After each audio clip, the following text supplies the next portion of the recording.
Rebel. Reject. Create. Good morning, good evening, good afternoon, wherever you are in the world, and welcome back to Rebel, Reject, Create. And today, my guest is Mr. Erinch Sahan, who, as you can see from his background, is all about economics. And he's had a very interesting career, which is why I wanted to speak to him. But basically, Erinch is busy transforming the deep design of business to embed regenerative and distributive tools, which means he talks about social enterprises, fair trade, sustainability, and donut economics, which we'll get into later. So Erinch has spent his career trying to understand and promote social enterprises, cooperatives, and other alternatives to profit-primacy business models. And it's that last line, really, which is why I wanted to talk to you today, Erinch. So welcome to the show. Thank you. Great to be here, David. Awesome. So alternatives implies that we have to come up with different answers. Why is that so important right now? I mean, the reason we need to create new answers, new innovations, new ways of structuring businesses is because we've inherited structures of business and economics and finance from last century for a different world. And right now we can see a world in which we are transgressing the boundaries of our planet. We are in overshoot of many of our planet's boundaries, and we are in shortfall on the essentials of life for many people, where we're falling short for billions around the world. So something is inherently broken in where we are currently, and we need to design business structures, which is the area that I focus on, David. We need to design businesses that are specifically, they exist to combat that issue. They exist to turn around that story of a planet being in crisis and our societies being amidst spiraling inequality. Right. So now you're talking about creativity as a superpower for good in an area I think that many people wouldn't even think creativity was at play. Is that one of the barriers to achieving the kind of change that you're talking about? Absolutely. I mean, I think there's a little bit of a received wisdom or an acceptance that business is business. Just, let it get on with what it does. It makes stuff, it sells stuff, it trades stuff. Let it do what it does. And sometimes it will also do some good, and other times it might do a bit of bad, and we just need to regulate the really bad bits. And let's just get on with it. That's kind of, I think, a little bit of a disposition we've taken on from the 20th century into the 21st century. But this is a choice. The way we structure companies and businesses is a choice. Who sits on the board of those companies? Who's represented on the board? What happens to the profits? How does reinvestment internally in a business happen? How do margins get set so that they allow or they prohibit certain kinds of ideas or strategies? All of these things are design choices. So I think a lot of our work is to try to, I guess, excite people about the fact that these are possibilities, these are options that we have ahead of us. And it's up to us to create the business enterprise models of the future. Those aren't going to be last century's ones. They are the ones that got us into this mess. And we're going to have to put our design hats on and open up a blank piece of paper and start designing what's needed for the outcomes that we need. Right. So one of the things I always like to bang on about is this idea that rules give you more of what you already have. I mean, it sounds to me like what you're talking about is breaking some of what are understood to be the fundamental rules of business. Yeah, absolutely. I mean, it depends what we mean by business and for how long we've accepted those fundamental rules. So if we have a, look at the history of business, we've seen all sorts of company and business models that have existed. I mean, where I'm sitting in the UK, you rewind the clock about 70 or 80 years, you'll see that most of the retail outlets across this country were cooperatives. You rewind back further and you look around the world and you'll see all sorts of community-owned or faith-led business structures that have been doing trading, or ones where the state's played more of a role or less of a role. There's been all sorts of ways that we've structured this thing, but somewhere along sort of the latter half of last century, it got settled that there's one way we should structure companies, and that is it's got to appease financial capital, it's got to grow financial capital, it's got to extract profit as quickly as possible, as much as possible, and make those investors as happy as possible. And that is a singular goal. If you can also do a bit of good without undermining that goal, fine, but don't threaten it.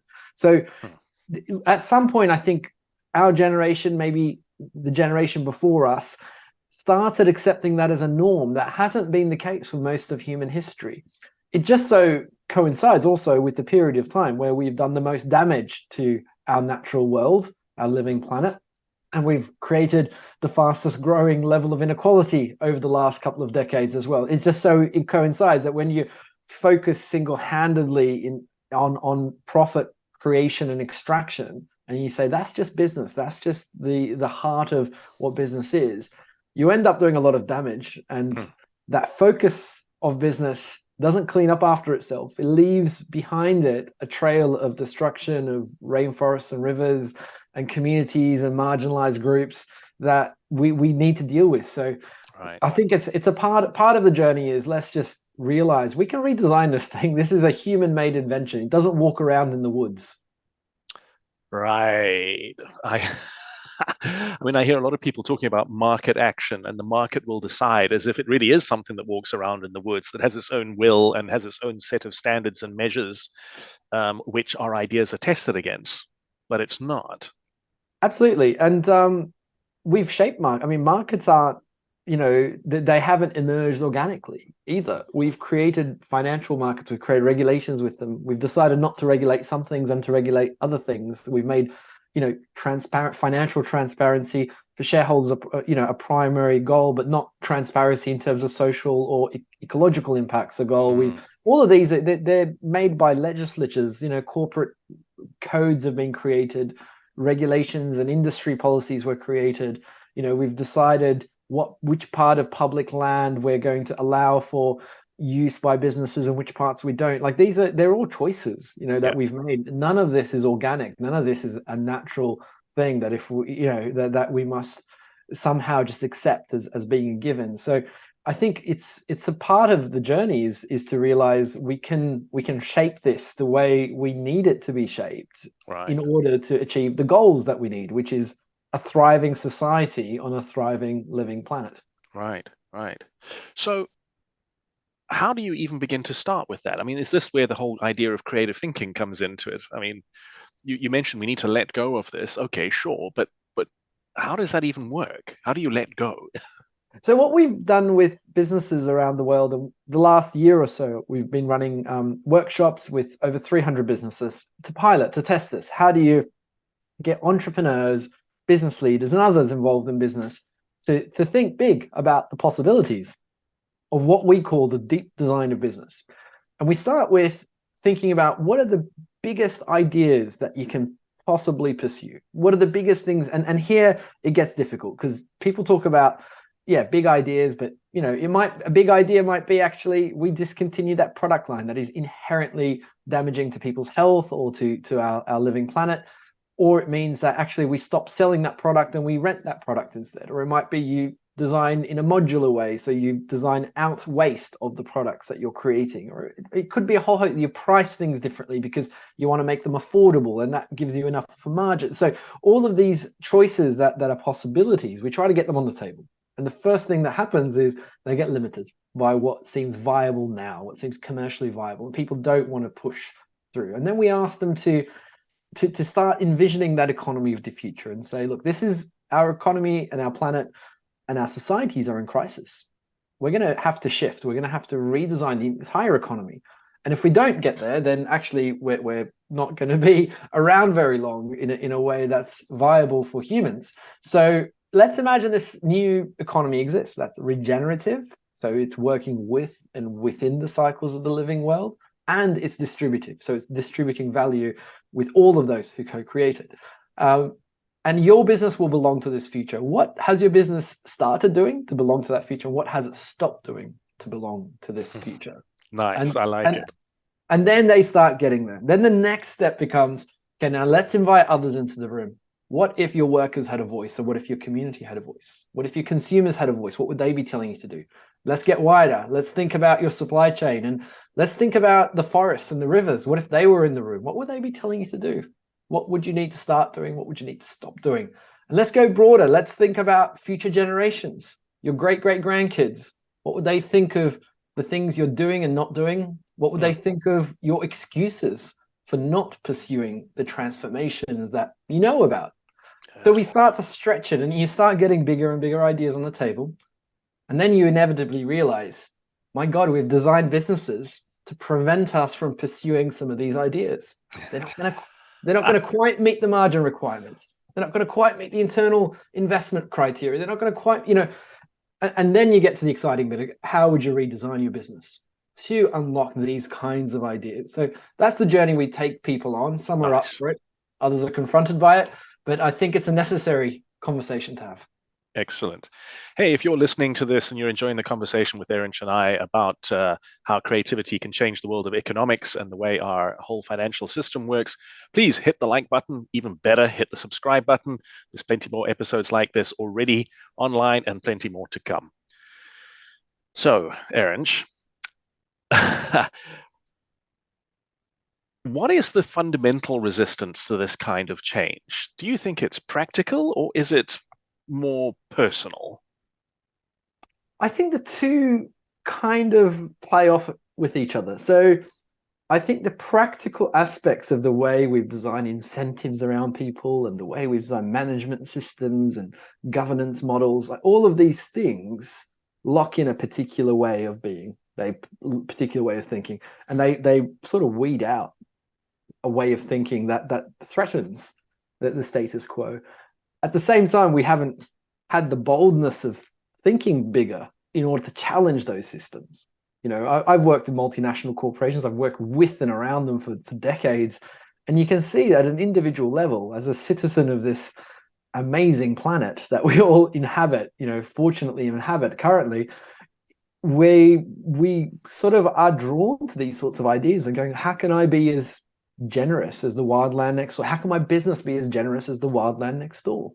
One of the questions, David, we asked, and just to sort of throw it in there, is how could your business be as generous as the wildland next door? And the reason we ask that question is people usually think about sustainability and think, oh, how do I reduce harm? How do I get to negative impact and net zero? And it's the wrong question, because nature doesn't do net zero. Nature doesn't do, it sequesters carbon, it cleans the groundwater, it cleans the air, it creates cool environment for local species on hot summer days. It puts nutrients back into the soil. There's no waste in nature. There's not, it's actually constantly being generous with itself and creating a mutualism. Wait. So you're saying that essentially the quest for net zero is a negative question. It's completely getting it upside down. I think it is a question that doesn't get to the final destination. And the final destination for us to have a planet that thrives is, how do I be as generous as possible? Not how do I get to a minimum or a negative or a zero harm. It's about unlocking ambition of creating as many benefits as possible. Wow. This reminds me of a conversation I once had with a psychologist about having one foot out the door in something like a relationship. You're basically saying, I'm going to do everything all right, but only to the point where I feel like I'll still be okay. Anything beyond that point, and I'm not going to do it, then I'm just going to leave. And imagine if you've done some damage in that relationship, you might need to actually do more than just stop doing harm. You might need to repair some of the harm you've done. So we can't just stop deforesting. We've also got to rewild areas, and we need to regenerate land and soil. Or we don't just want to recycle our waste. We need to eliminate our waste, so there isn't any waste to recycle. So getting that beyond sustainability, beyond the point where we do zero harm, to one where actually we're being generous back. Wow, I really like that. It's a really positive reframing. In an area where I think which is traditionally treated with a lot of negativity. I think it's what you said earlier on. There's so much momentum behind the status quo that for a lot of people, it seems to require an awful lot of effort to rethink that. Yeah, and the idea, and just to sort of give a reference to where these ideas are coming from. These aren't ideas from me. They're from a lot of regenerative economists that have come before us, but also people like Janine Benyus, who have set up biomimicry, or created the idea of biomimicry in its current sort of model. B3.8 is the organization she runs, where she works with businesses on how can I make my factory as generous as, or how can my factory behave like a forest? So how could it sequester carbon? And there are businesses beginning to lean into this. Very rare currently, and among incredibly enlightened leaders currently doing that. But the next level question is, how would you design a business that is structured to behave this way in its governance, in its management, in its leadership, and what it does with its profits and invests and how it treats money, all of these aspects, that I think that's the next order question. All right. So what is donut economics? Donut economics is essentially a compass for thriving in the 21st century. It takes two, so people might be seeing currently the two circles, the donut-shaped space next to my head. Well, it's got an outer concentric circle, which is the planet's boundaries. These are 9 planetary boundaries that Earth system scientists have determined we must not transgress.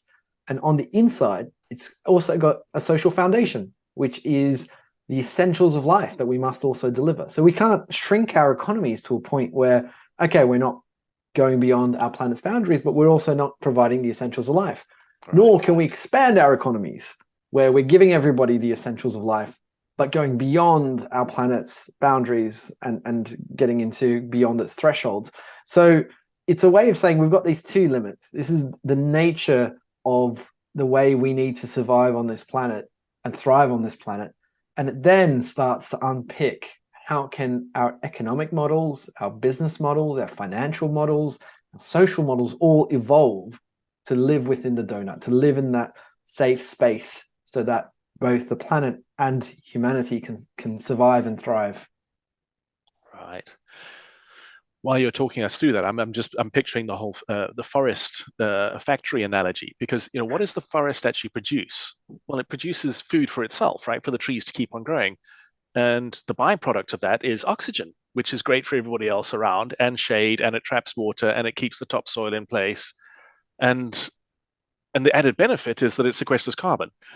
The whole point is not to do any of that, but that is part of the outcome.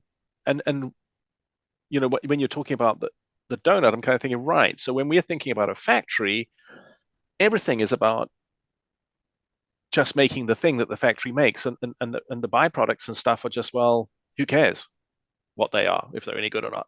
Yeah, I mean, this has been the take, make, use, lose culture of 20th century economics that we just need to rid ourselves of, which says we just do whatever's necessary to make a buck and to make more stuff that we all consume and throw out.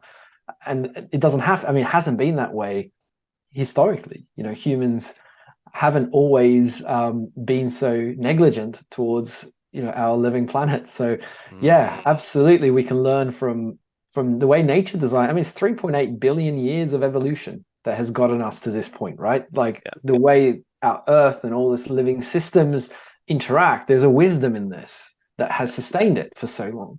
And maybe we need to be a bit more humble about what we can learn from that 3.8 billion years of experimentation and evolution to design our own economic models that can also work and survive and thrive over that sort of longevity. Brilliant.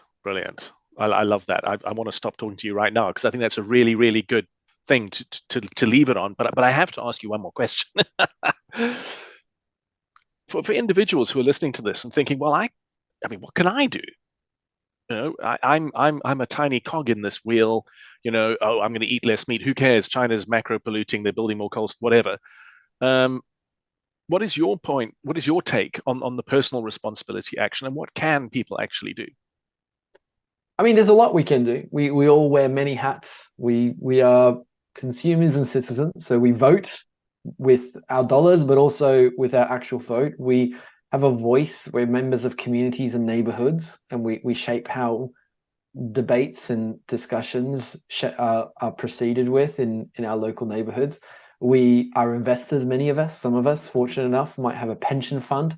There are many levers that we have as individuals, but I think critically the most important thing is, we need to move the conversation to structural change. So the individual change is critical, but it's got to be in service of leaning into system change. And that system change for the business world, which is the bit that I work on and I focus on every single day of my life, is how do we shift away from that broken shareholder capitalism model of 20th century economics to that model of being regenerative by design and distributive by design? And that means we open up questions of who owns companies, We open up questions of who should sit on their boards, how should money flow, and how should profits be invested. If you're bringing up those questions, if you're shaping the way businesses are beginning to redefine themselves and redesign themselves in that way, whether you're an entrepreneur or you're a student that engages with the companies, or you're a consumer that talks to your local company about, hey, have you put nature on your board?